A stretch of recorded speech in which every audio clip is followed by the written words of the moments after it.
नमस्कार, CCN news 24 channel देख रहे सभी दर्शकों का स्वागत है। दर्शकों, मैं दिनेश गर्ग इस समय मौजूद हूं वार्ड 27 में। वही कड़वे सवालों वाला कड़वे सवाल करूंगा, हकीकत दिखाऊंगा, जमीनी स्तर की हकीकत दिखाएंगे। वार्ड 27 में प्रबल दावेदारी, प्रबल उम्मीदवारी है दीपक जैन जी की।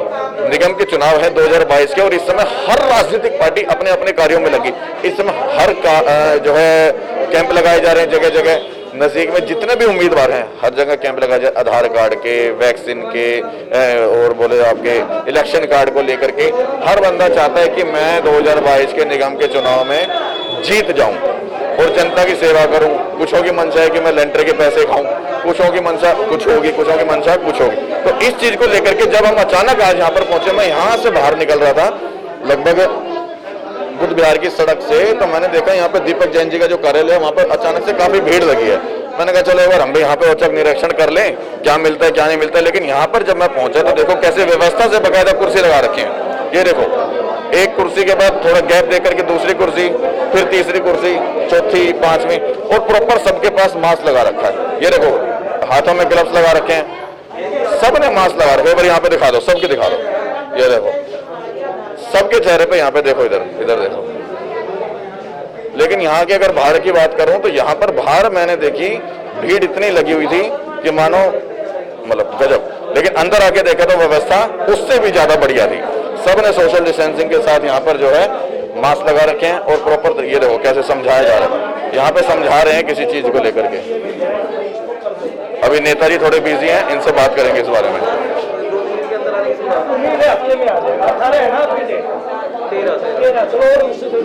जय जिनेंद्र, दर्शकों को राम राम करो। सभी को मेरा नमस्कार, जय सिया राम जी। सच बात यह है कि जनसभा जब मैं यहाँ से जा रहा था तो ये बाहर भीड़ बड़ी लगी हुई थी। मुझे लगा कुछ ना कुछ नेगेटिव आज फिर मिलने वाला है, क्योंकि 20 की क्वांटिटी बताई है और बाहर भीड़ देख के लग रहा था कहीं पे गड़बड़ तो नहीं हो रही। लेकिन अंदर आके वाकई जो गड़बड़ मुझे बाहर लग रही थी, अंदर आके मुझे लगा वाकई दिल खुश हो गया। पूरी सोशल डिस्टेंसिंग मेंटेन कर दिया आपने। आज सबके चेहरे पे मास्क लगा रखे हैं। पता था क्या मैं आ रहा हूँ? देखिए जैन साहब, मैं आपको एक बात बताऊं, आपसे ज्यादा डर कोरोना का हमें है। हमने अपनों को बहुत, मेरा डर नहीं होना चाहिए, मेरा डर होना भी नहीं चाहिए। ओमिक्रॉन इतना गंदी बीमारी है। आपने कहा कि पता था कि आप आ रहे हैं, तो हमें ये जरूर मालूम है कि कोरोना आ रहा है, ओमिक्रॉन आ रहा है, ये हमें मालूम है और हम निश्चित ही रूप से उससे बहुत डरते हैं। मैंने खुद अपने परिवार से कई लोगों को खोया है कोरोना में। लगातार 3 दिन 3 मृत्यु मेरे यहाँ भी कोरोना से हुई। तो ऐसे में हमारा प्रयास है माननीय विधायक जी के आदेशानुसार कि हमें प्रशासनिक कार्य भी नहीं रोकने हैं और बीमारी से भी मिलकर लड़ना है। हमने ऐसी व्यवस्था करने का प्रयास किया। कल जब हमें पता लगा कि हम 4 दिन अपने यहाँ कैंप लगाएंगे आधार कार्ड का, हमने अपनी टीम के साथ मीटिंग की। उसमें एक ये तय किया कि हम आधार कार्ड वाली टीम से बात कर कि 1 घंटे में कितने आधार कार्ड हम बना सकते हैं। उन्होंने 2 मशीन पे हमें 20 आधार कार्ड बताए। हमने टोकन हर घंटे के हिसाब से बनाए, 10 से 11, 11 से 12, 12 से 1 और 1 से 2 का लंच कर फिर 2 से 3, 3 से 4 और 4 से 5, ऐसे हमने 20-20 टोकन करे। अच्छा, ये टोकन की आवाज दिखे जो अंदर कैसे इतने नंबर इतने नंबर? जी जी, ये हमने जैसे सुबह 1 नंबर से लेके 20 नंबर तक, 10 से 11, 21 से 40, 11 से 12 ऐसे हमने, और 12 से 1 के बीच 41 से 60, ऐसे हमने 20-20 लोगों को बुलाया। 20 की हमने यहाँ सीटिंग की कि वो आदमी आए, अपनी कुर्सी पे बैठे और सीधा अंदर जाकर अपना काम करा ले। मास्क, सैनिटाइजर और ग्लव्स, इसकी व्यवस्था हमने गेट पे ही कर दी। जितने हमारे कार्यकर्ता काम कर रहे हैं सभी के हाथ में हमने ग्लव्स पहनाए। आपने नहीं खुद पहने? नहीं, मैं तो अभी आया हूँ जस्ट कैंप में, मैं था नहीं कैंप में। देखिए आप एक बार कैमरा घुमा दे गेट पे, हाथ ऐसे कर दीजिए आप एक बार। ये देखो प्रॉपर ग्लव्स लगा रखे हैं और गेट पे दिखा दो। ये देखो सैनिटाइजर और मास्क एक बार दिखा दो, यहाँ पे कैमरे से दिखाओ। ये देखो प्रॉपर यहाँ पर वाकई ये चीज लगी है और मेरे को अच्छा लगता है कि जब मैं कहीं अचानक पहुंचता हूँ और ये चीजों की व्यवस्था पूरी मिलती है। मैं तो निवेदन करूंगा मैडम से कि कैमरा और थोड़े से पास लिया है। जो डीएम कार्यालय की टीम आई है, डीएम कार्यालय के लोगों को भी हमने ग्लव्स प्रोवाइड करा दिए, अंदर जो लोग काम कर रहे हैं उनको भी करा दिए। हमारा सिर्फ प्रयास एक है कि हम किस तरह बीमारी के साथ साथ प्रशासनिक कार्य भी लोगों के करते रहें। दीपक जी, एक सबसे बड़ा सवाल है कि माना 20 लोगों की सरकार ने गैदरिंग के लिए बोला और ठीक है, एक ही कैंप आपने लगाया, एक कार्यालय के अंदर है तो उस चीज को आप समेट लोगे, अच्छे से मैनेज कर लोगे। लेकिन क्या शादी विवाह जैसे बड़े कार्यक्रम में 20 लोगों की संख्या, ये एक मतलब जबरदस्ती की दिखाने वाली चीज नहीं कि 20 कर दो और शादी हो जाएगी? 20 तो पॉसिबल ही नहीं है। नहीं मानते देखिए, हैं इसी नहीं नहीं, क्यों पॉसिबल नहीं है दिनेश जी? 20 तो आप देखिए, मैं तो अपने से एग्जांपल लेता हूँ। मेरी शादी करो 4 मई को हुई थी, आज इत्तेफाक से मेरे ख्याल में 4 ही तारीख है। 8 महीने पहले मेरी शादी हुई, आज के बिल्कुल दिन। आप मेरी शादी की फोटोज देख लीजिए, वीडियोस देख लीजिए, उस समय भी सरकार का यही प्रतिबंध था। हमारे यहाँ से 4 आदमी थे, मुझे लगा के मैं 5वां था। लड़की वालों के यहाँ से 5 आदमी थे, 6ठी वो लड़की थी। मतलब 10 थे वो। 10 नहीं थे, 12 आदमी, 13 आदमियों में हमने शादी निपटाई। दिनेश जी, एक चीज और है, किसी अपने को खोने से अच्छा है, लंबा दुख मनाने से अच्छा है कि हम खुशी थोड़ी सी अपनी छोटी कर लें। और भारत की ये जो संस्कृति है, ये वर्षों पुरानी रही है, ऐसा नहीं है। आप देखिए, पहले शादियां हुआ करती, ऐसा सुनने में आया था कि भगवान श्री राम की जब शादी हुई तब तो उनके वर पक्ष से तो सिर्फ राम, लक्ष्मण जी और भगवान थे, और तो कोई था ही नहीं 3 आदमियों में। तो आज कोरोना काल को देखते हुए लंबे दुख से अच्छा है कि हमारी खुशियां थोड़ी सी सीमित हो जाए। रही बात कैंप वाली, हाँ, बाकी लव मैरिज भी तो होती है, कोर्ट मैरिज भी तो होते हैं, वहाँ पे भी तो वो करते ही हैं। और ऐसे में मतलब अपने आप को बीमार कर लेना, अपने आप घर में किसी की मौत का कारण बन जाना, उससे अच्छा है कि हम थोड़ा सा खुशियों को कम कर ले। और ऐसा नहीं है कि शादियां नहीं हो सकती, शादियां अच्छे से हो। वाकई ये बात मेरे को ठीक लग रही है कुछ हद तक। कहीं ना कहीं आजकल जो है लव मैरिज भी कर लेते हैं कोर्ट में जाके, तो वहाँ कौन सी गैदरिंग हो जाती है।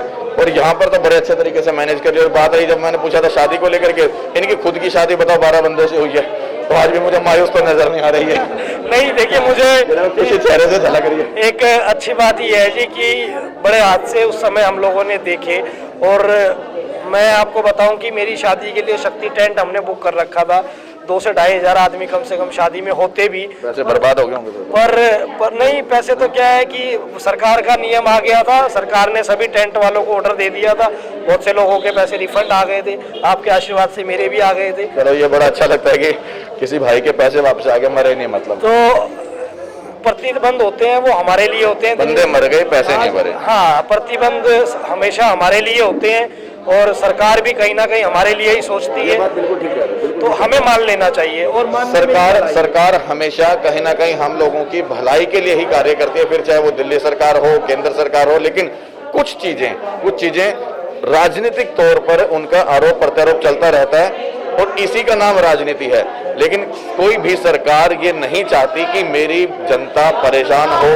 हाँ ठीक है, सरकार है, कोई ना कोई नियम भी बनाती है, तो कई बार उसका विरोध भी होगा, तो वो विरोध होगा तो उसके ऊपर बदलाव भी हो जाएगा। देखिए, अभी कुछ सरकारें ऐसी हैं जो पब्लिक को कहीं ना कहीं दूर रखकर चल रही हैं। जब सरकार जनता के साथ चलेगी, मुझे लगता है कि गलत फैसले नहीं होंगे।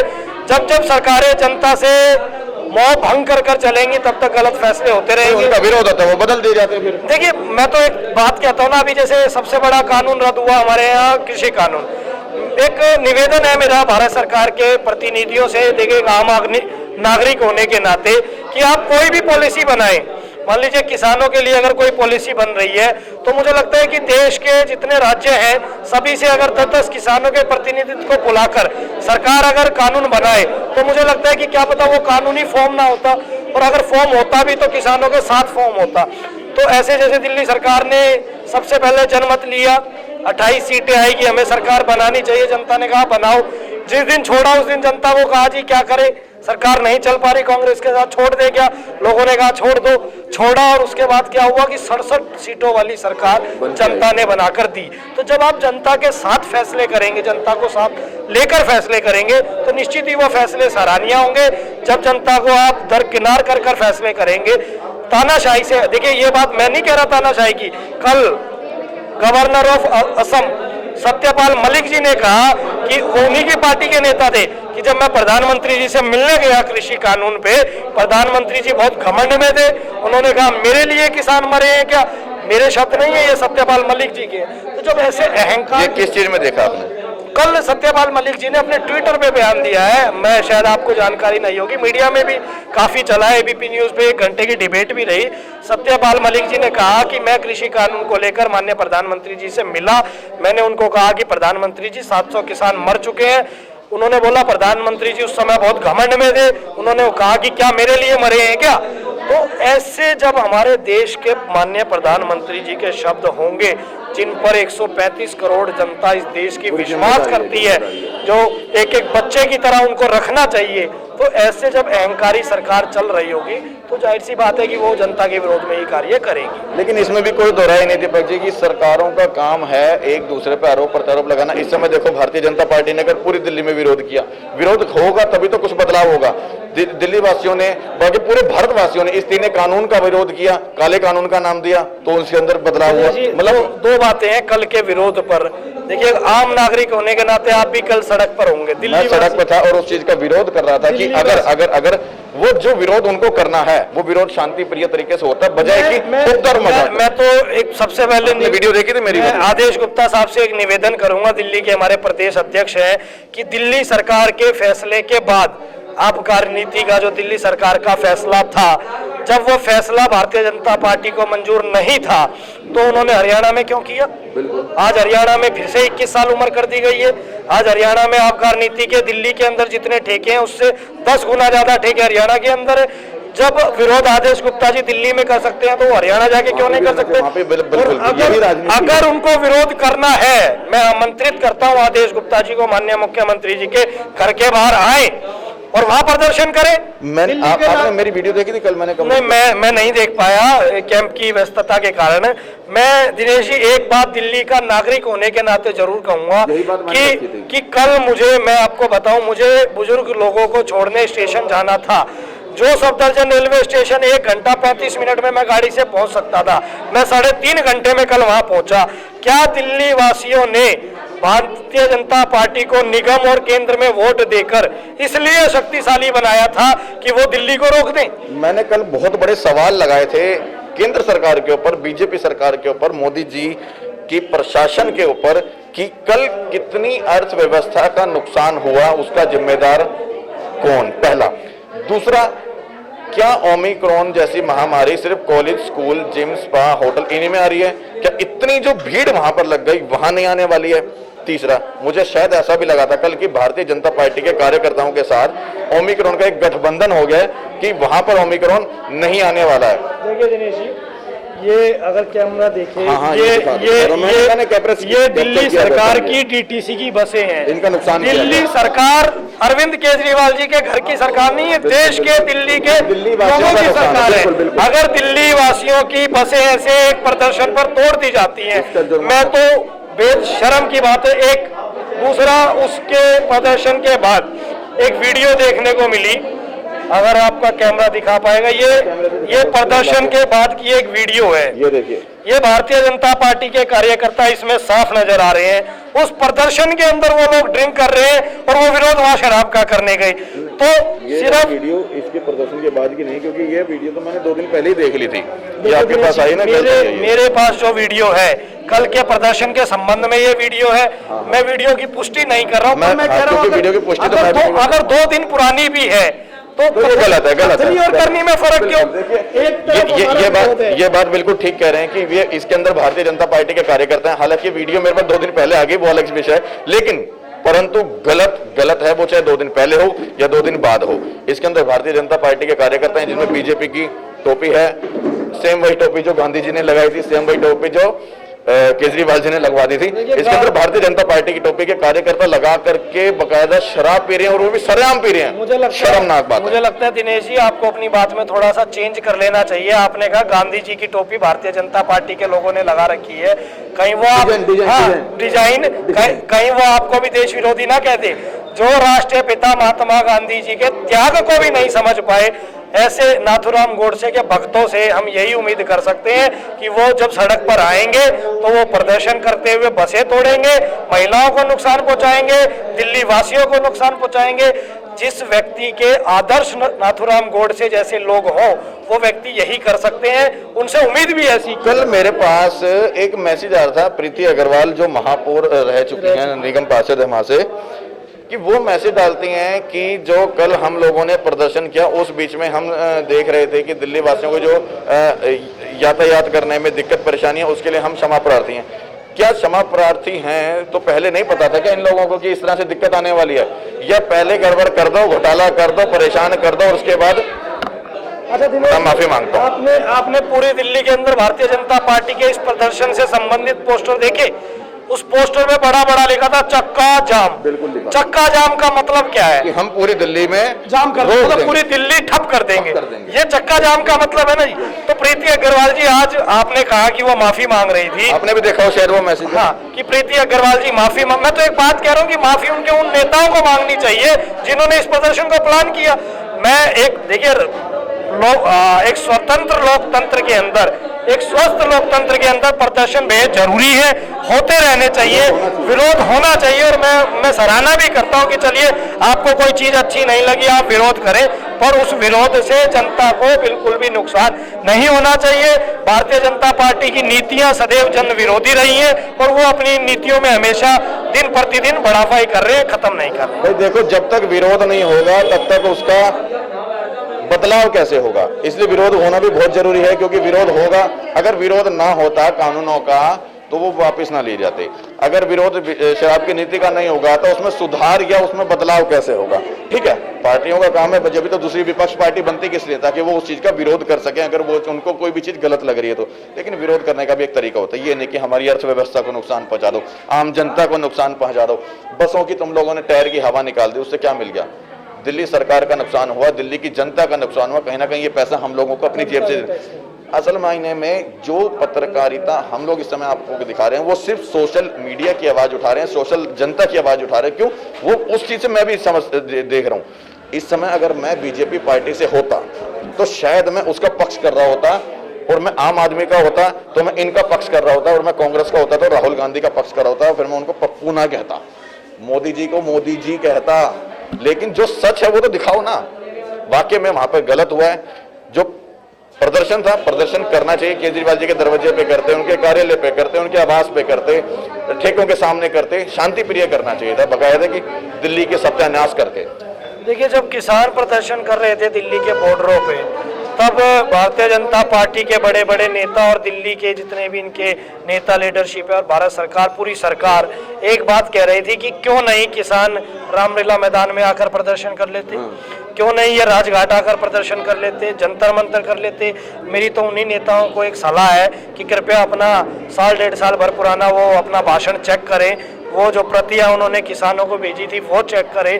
देखिए, मैं निजी रूप से कहूँ, किसान आंदोलन का मैं 100% पक्षधर था, पर जो उसका तरीका रहा कि भाई उन्होंने सड़क पे प्रदर्शन किया, पर मुझे अच्छा लगा कि उन्होंने 2 सड़कें दिल्ली वालों के लिए खोल दी थी। लेकिन परेशानी बहुत आई, बहुत परेशानी। ऐसे में सफर जो आधे घंटे का था वो 1.5-2 घंटा मैंने खुद सफर करा। मैं देख रहा हूँ कीचड़ जाम में से निकलना पड़ता है उन किसान आंदोलन में। ऐसे में दिनेश जी, जब कल जो प्रदर्शन हुआ, इससे हमें थोड़ी सी सीख ले लेनी चाहिए थी कि जब हम दूसरों को सिखा सकते हैं तो खुद भी सीख लेना चाहिए। और मैं तो निवेदन करूंगा कि आप आदेश गुप्ता जी से बात करें, एक इंटरव्यू उनका करें। और आज भी आपके मोहल्ले के निगम पार्षद ही मुझे समय नहीं दे रही हैं। अब ये तो उनकी नीयत और नियति है। आप देख लीजिए, जो चीजें मैं तो लाइव चला रहा हूँ और बता रहा हूँ। देश में 7 साल में ऐसा पहली बार। देखिए, ये लोग सीखते कहाँ से हैं दिनेश जी? ये लोग सीखते हैं अपने ऊपर से। आज आप में जो संस्कार है, मुझ में जो संस्कार है, वो मेरे दादाजी के, मेरे पिताजी के, मेरे समाज के संस्कार है। इन लोगों में संस्कार कहाँ से आया?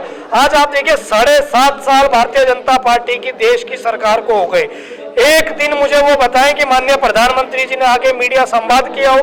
देश का जो चौथा स्तंभ है, मन की बात तो रखते हैं, वो मन की बात रखते हैं मन के कार्यक्रम में। दिनेश जी, मन की बात रखते हैं अकेले बैठकर। देखिए, चौथा स्तंभ देश का मीडिया को बताया, उसके सामने आना चाहिए। एक जो प्रधानमंत्री जी की कुर्सी का जो एक पैर है वो मीडिया होना चाहिए। अगर आप सिर्फ आकाशवाणी पर बैठकर एक मन की बात कह दें और लोगों के दिल की बात आप सुने ना, पूरा देश माननीय प्रधानमंत्री जी को कहता रहा कि नोटबंदी बंद कीजिए, नोटबंदी से देश के अंदर आदमी मर रहा है, काला धन फिर भी नहीं गया, काला धन फिर भी नहीं है। प्रधानमंत्री जी ने तो किसी की सुनी नहीं। वो रात को 8 बजे एकाएक आए, उन्होंने कहा जी आज से सारे नोट बंद। कल को वो एकाएक आएंगे कि जी सभी की सांस लेना बंद, और देशवासी सुन लेंगे। और कल को एकाएक आएंगे कि पूरे भारत को चक्का जाम कर दो, आज तो दिल्ली दिल्ली करिए। तो दिनेश जी, हमारे यहाँ के स्थानीय निगम पार्षद हों, दिल्ली के भारतीय जनता पार्टी के अध्यक्ष हों, मैडम प्रीति अग्रवाल जी हो, इन सब लोगों ने सीख तो उन्हीं से ली है। जब आज तक 7.5 सालों में देश के प्रधानमंत्री होने के नाते उन्होंने एक प्रेस कॉन्फ्रेंस करके मीडिया से संवाद नहीं किया, तो ये लोग कैसे कर लेंगे? आप आइए अरविंद केजरीवाल जी की, मैं आपको कम से हजारों प्रेस कॉन्फ्रेंस, पिछला कोरोना काल ऐसा पहला मुख्यमंत्री था अरविंद केजरीवाल जी जो प्रतिदिन अपनी दिल्ली की जनता के सामने आते थे, और अगर उन्होंने अकेले डिजिटल प्रेस कॉन्फ्रेंस भी की ना तो वह कैमरा ANI का लगा के प्रेस कॉन्फ्रेंस की, अपना नहीं लगाया दिल्ली सरकार का।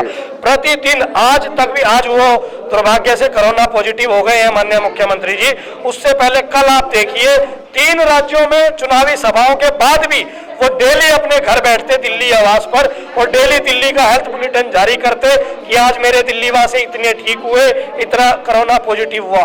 ऐसा जो मुख्यमंत्री होगा, जो उनके सलाह, मतलब उनके जो रास्ते पर सलाह पर चलने वाले लोग हैं, वो डेली मीडिया से मिलते रहेंगे। अब उनकी सोच प्रधानमंत्री जी से वो करती है और हमारी मुख्यमंत्री। चलिए देखिए, यह तो बात रही यहाँ पर जो है वार्ड 27 की, मैं आपको दिखा रहा था, लेकिन आपको एक चीज और बता दूं कि हम ना पक्ष की इधर की बात करेंगे ना विपक्ष की करेंगे, सिर्फ निष्पक्ष होकर के जो सच है वो दिखाएंगे। एक बार सच और फिर दिखा देता हूँ। यहाँ पर देखो कितने व्यवस्था तरीके से सभी ने अभी भी जो है मास्क लगाया हुआ है, और अभी भी गेट के ऊपर वो सैनिटाइजर और जो है उसकी मास्क की व्यवस्था अभी भी।